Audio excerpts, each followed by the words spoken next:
Hi, my name is Nigel O'Neill, and welcome to BTA Bytes. In each episode of BTA Bytes, we sit down with an industry expert to succinctly explain a particular technology or topic. And we do this by asking three simple questions. What is it? Why is it important? And what are the key takeaways for our audience? Today, we're going to be talking about agentic commerce, and I'm joined by Choy Travers, who is a startup founder, AI native, and Amsterdam local. Choy, before we get into the first question, please introduce yourself and share how you became interested in the topic of agentic commerce. Thanks, Nigel. Great to be here. My name is Choy. I'm a co-founder of an AI startup here in Amsterdam. We're currently in stealth mode, but my background has been in e-commerce and AI. So agentic commerce is a topic that intrigues me greatly. Perfect. So let's dive straight into the first question, Choy. And it's the big one. What is agentic commerce? Agentic commerce is an approach to buying and selling in which AI agents acts on behalf of both consumers and of businesses to research, negotiate, and complete purchases. And this is often without any human intervention at all. Okay. I mean, just give, if it would be great if you could elaborate on that and share like a buyer journey just to articulate what that looks like now, the changes which may be happening compared to how retail occurs traditionally. Sure. So how retail works traditionally, you might see an advert on Instagram of a jacket you like. You might click on that and go to the website to buy it. Or you might go to Google search, look for type of jackets, open a few tabs. You want one that's going to be warm in winter, but there's a sale on to get your purchases. Now you might speak to ChatGPT. You might tell it you want this jacket, this certain price, to be worn in certain weather. And it can go away on your behalf, research, compare lots of options, come back with a plan, say this is the 5 jackets you want, and you might then choose one. This is a place where agentic commerce is already starting to happen. It's changing your behavior when it comes to the discovery of the item you want to buy. Okay. And so that's the sort of discovery. Where is agentic commerce going to next? Are we going to get, because at the moment, I think what you sort of talked to was around how our search for items is changing. As in, I go into ChatGPT, I go, okay, find me a warm winter coat. Hopefully I don't need it anymore because we're just ending winter here in the UK. So I'm looking forward to a nice spring and summer wardrobe. But I decided I need some new clothing. I go out there, I make that, do that search, but I still have to do that transaction and make that decision. Where is agentic commerce going to next? Are we going to see things like bot-to-bot transactions occurring? Yeah, Or agents, definitely. rather? So that example I just outlined is something that's already happening now, and Yep. the way many people already use ChatGPT. We can see in the near future where the AI knows you and I so well, what we like, what we need to do. As soon as the jacket in my cupboard is getting a little bit worn out, it knows me so well that it goes and buys the exact same one or an upgrade for me without me even having to lift a finger. And this could happen in a variety of different ways. I'm running out of fridge in my milk. I'm running out of milk in my fridge, and my AI goes and orders for me and just helps me with my day-to-day tasks without me even having to use it. So it can be a personal assistant in the fact that it does everything for me. Oh, wow. That's quite a transformation, particularly the last example you gave where automatically ordering, say, the staples of my diet, like bread, milk, all of those butter, all of those other good things, and it does it automatically for me. That would be quite amazing and exceptionally helpful.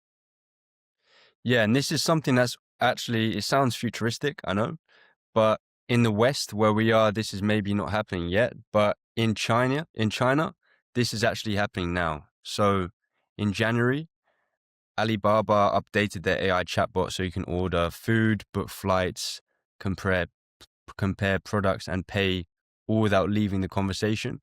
And in February, during the Lunar New Year, the chatbot processed over 120 million completed orders in 6 days, with 1.5 million of those made by people over 60 years old making their first ever online purchase during AI. So China a little bit ahead, but agentic commerce is here and it is happening. Oh, wow. I mean, I didn't even know about that example of Alibaba. That's brilliant. So, I mean, so it is here, it is happening. So what do you think are why is this important? What do people need to know about this from both the business perspective and also a consumer perspective? From a business perspective, McKinsey projects that this could be a $1 trillion market in the US alone by 2030. 900 Okay. million people are already using ChatGPT every week. So people are using these AI models. The next stage would be it helps them make purchases. And in terms of consumers, there's already behavior shift happening. 44% of people who've tried AI search now say it's their primary way to search the internet.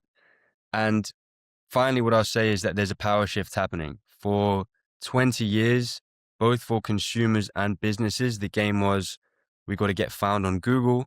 We need to get the click. We convert the customer or we convert on a website. Now it's if the AI answers the question or makes the recommendation, the user may never visit the website.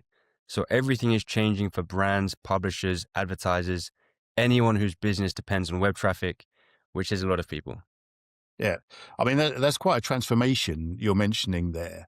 And you mentioned the Alibaba example. Do you have any more statistics which, in terms of what's happening maybe in Europe or the US around that? In terms of what's happening in Europe and the US, Yeah. one very interesting thing, maybe it's not fully related, but publishers, so people that create content online, this could be magazines, newspapers, they're losing 38% web traffic year on year. If you think about it, Okay. 38% is a massive number. And this is basically showing that this is only going to go further down, further down, further down. So people are really panicking. Yeah. And if your traditional method of selling was selling to human eyeballs, I need someone on my page so they can see my banner ad for me to make money. All of Yeah. a sudden, people are speaking to ChatGPT. ChatGPT is scraping these websites, and those websites are never seeing me as a human giving them the Okay. click. So all of a sudden, we're seeing mass panic in the publishing industry. And if they're relying on any sort of advertising, they're losing massive amount of money as well. And this problem still has not been solved. Okay, so I mean, I suppose there's twofold for that. Is one is the publishers losing the advertising revenue, but also what does that mean for the people who are actually placing the adverts? So those advertisers, how are they then going to find their consumers for their products? Say, whatever it may be, coats or clothing or shoes or general household goods. Are we seeing a change in the way in which organizations are now having to adapt to agentic commerce? And how organizations are going to market essentially to be able to take advantage of the shift to agentic commerce. Definitely. And I'm not going to sit here and lie and pretend I have all the answers, but Yeah. agentic commerce is fundamentally changing how the consumer journey looks. And because of that, it's also changing the selling journey for brands and businesses. And with that comes opportunities. Just like you mentioned, you can't advertise the same way anymore because Yeah. an AI working for Nigel that knows Nigel's preferences doesn't care about Instagram ads or anything like that. They care about your exact specifications. It can scour the web across millions of items to find the best price. So all of a sudden, you're playing a different game.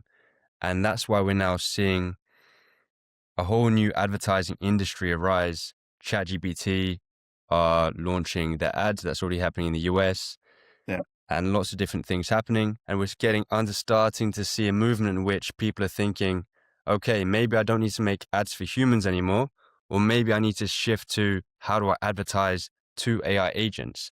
So all of this is happening right now and the conversations are starting to be had. And with that shift to I mean, I, I, I I struggle to use the word advertising to AI agents because it sounds like we're anthropomorphizing technology, Yeah. but it's an expression which we can understand and we can grasp. What are what are those organizations doing to increase their visibility and their profile with AI agents to help with their continuing with that commerce, being able to basically sell their goods and chattels? Yeah. So traditionally, it's all about having a beautiful website because as a humans, we appreciate good UI and we need to be able to find what we're looking for online.